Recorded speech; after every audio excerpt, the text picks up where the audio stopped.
Le changement climatique est un phénomène qui s'impose de plus en plus dans nos vies. Beaucoup d'études démontrent avec certitude la vulnérabilité de la Tunisie au changement climatique. Comme tous les pays du monde, la Tunisie est affectée par les impacts du changement climatique. La Tunisie souffre alors de trois principaux conséquences directes du changement climatique, à savoir l'irrégularité des précipitations, la hausse des températures et l'augmentation du niveau de la mer. La projection des températures selon l'étude de l'Institut national de météorologie est estimée à augmenter entre 1 et 1,8 degrés d'ici 2050 et connaîtra une augmentation de 2 à 3 degrés à l'horizon de 2100. Les zones alors littorales du nord et de l'est du pays se réchauffèrent moins vite que les régions continentales du sud et de l'est. En ce qui concerne les précipitations, l'étude estime une baisse moyenne des précipitations dans la partie centrale du pays et au niveau de la zone désertique. Passons alors à la troisième conséquence du changement climatique, à savoir l'élévation du niveau de la mer et la perte des plages.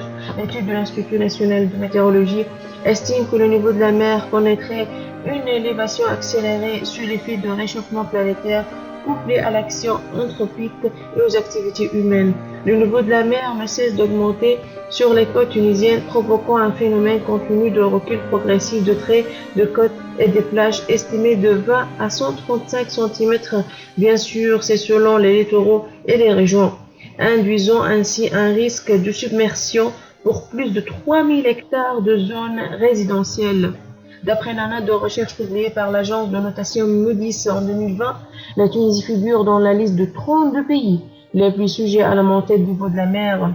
De telle sorte, on parle alors d'un danger de l'érosion littorale des petites îles, à l'instar de l'archipel de Kerkennah, dont plusieurs parties basses seront menacées de disparaître d'ici 2030, selon l'agence de protection et de l'aménagement du littoral.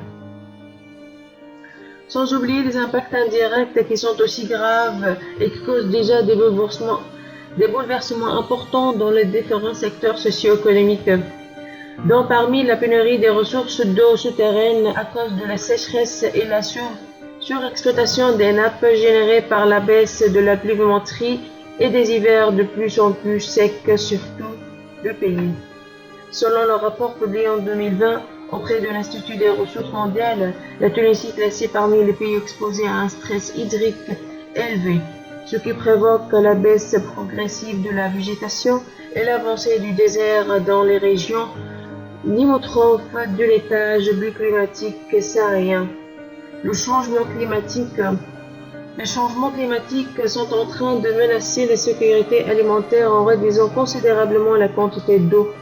Les secteurs publics sont concernés par les fluctuations des facteurs climatiques. Chaque partie doit agir de son côté et à sa manière pour faire face aux conséquences du changement climatique.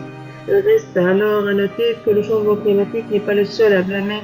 Il faut aussi prendre en compte la pollution et l'emploi irresponsable de nos ressources.